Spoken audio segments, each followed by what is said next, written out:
বন্ধুরা, তোমরা সবাই কেমন আছো? আশা করছি খুব ভালো আছো।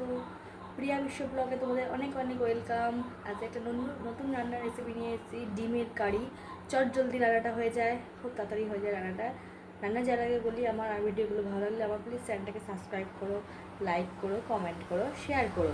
চলো বেশি কথা না বলি, আমরা রান্নায় চলে যাই।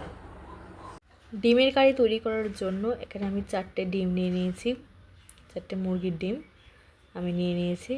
এবার একটা পাত্রে আমি জল বসাবো, জল বসিয়ে দিচ্ছি ইন্ডাকশানে, দিয়ে ডিমগুলো দিয়ে দেবো, দিয়ে আমি ডিমটাকে সেদ্ধ করতে দেবো।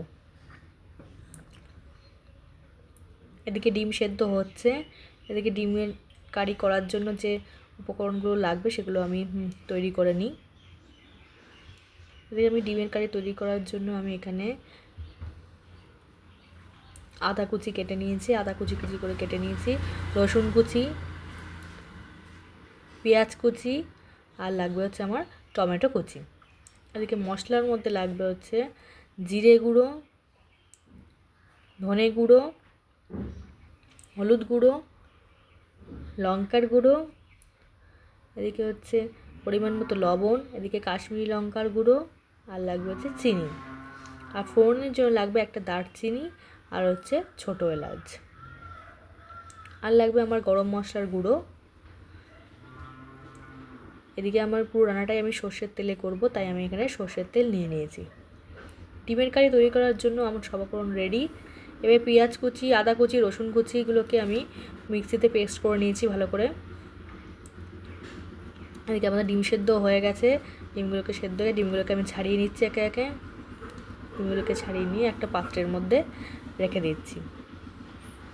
এবার ডিমগুলোকে আমি একটুখানি কেটে কেটে নেব, কেননা কাটলে মশলাপাতিগুলো ভালো করে ঢোকে আর ডিমটা ভাজার সময় ফাটবে না। কাটা হয়ে গেছে আমার। এদিকে আমি একটুখানি লবণ আর হলুদ ডিমটার মধ্যে মাখিয়ে নেব। লবণ হলুদ মাখানো হয়ে গেছে। এদিকে আমি কড়া বসিয়ে নিয়েছি, কড়াটা গরম হতে দেবো। কড়াটা গরম হলে এর মধ্যে আমি সর্ষের তেল ঢেলে দেবো। কড়া গরম হয়ে গেছে, আমি এখানে সর্ষের তেল দিয়ে দিলাম। সর্ষের তেলটা গরম হতে দেবো। তেলটা গরম হয়ে গেলে আমি এবার নুন হলুদ মাখানো ডিমগুলো একে একে দিয়ে দেবো, দিয়ে একটু আমি লাল লাল করে ভেজে নেব। ডিমগুলো ভাজা হচ্ছে, দেখো ডিম ভাজা হচ্ছে। ডিমগুলো লাল লাল করে ভাজা হয়ে গেছে, খুব সুন্দর কালার এসছে। এবার আমি একটা পাত্রে তুলে রেখে দেবো। ডিম ভাজা আমাদের হয়ে গেছে।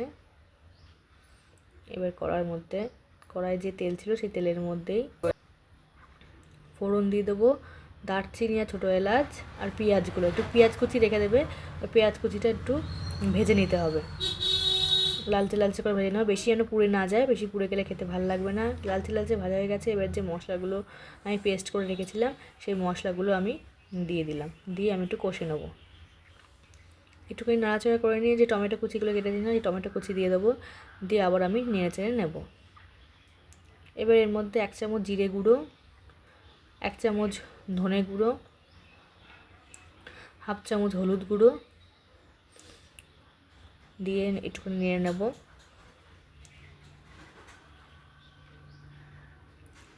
নাড়া হয়ে গেলে এবার আমি এতে 1 চামচ লঙ্কার গুঁড়ো আর 1/2 চামচ কাশ্মীরি লঙ্কার গুঁড়ো দিয়ে দেবো, দিয়ে আমি এটাকে নেড়ে নেবো। কাশ্মীরি লঙ্কার গুঁড়ো দিলে কালারটা খুব সুন্দর আসে, কিন্তু ঝাল হয় না, কিন্তু কালারটা খুব ভালো আসে। দিয়ে আমি মশলাগুলো এবার কষে নেবো একে একে।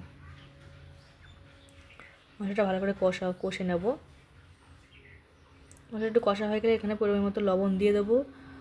লবণ দেওয়ার পর একটুখানি চিনি যে রেখেছিলাম চিনি দিয়ে দেবো, একটু মিষ্টি মিষ্টি খেতে ভালো লাগে। দিয়ে আবার আমি মশলাটাকে কষবো, ভালো করে কষবো, তখন না তেল ছেড়ে আসে, তখন আমি কষবো। আমাদের দেখো মশলা কষা মোটামুটি হয়েই এসছে, দেখো তেল ছেড়ে ছেড়ে এসছে। এবার আমি জল দিয়ে দেবো একে একে। জল দিয়ে ঝোলটাকে একটু ফুটতে দেবো, একটু নেড়ে চেড়ে নিয়ে ঝোলটাকে একটু ফুটতে দেবো। একটুখানি ফোটা হয়ে গেলে ডিমগুলো দিয়ে দেবো। ভেজে রাখা ডিমগুলো আমি সব দিয়ে দিচ্ছি, দিয়ে আমি ঝোলটাকে ফুটতে দেবো। এটা বেশি ঝোল থাকবে না, এটা ডিমের কারি, তাই জন্য মাখা মাখা থাকবে। আমাদের মোটামুটি হয়েই এসে, দেখো আমাদের ডিমের কারি রেডি। কেমন হয়েছে বন্ধুরা, ভালো লাগলে লাইক করো, কমেন্ট করো, সাবস্ক্রাইব করো আমার চ্যানেলটাকে। আবার পরে রান্নার ভিডিও নিয়ে তোমাদের সাথে দেখা হবে। এই ডিমের কারিটা তোমরা গরম গরম ভাত বা রুটি সব কিছুর সাথেই পরিবেশন করতে পারো। পরের ভিডিও দেখা হবে। Tata, bye bye.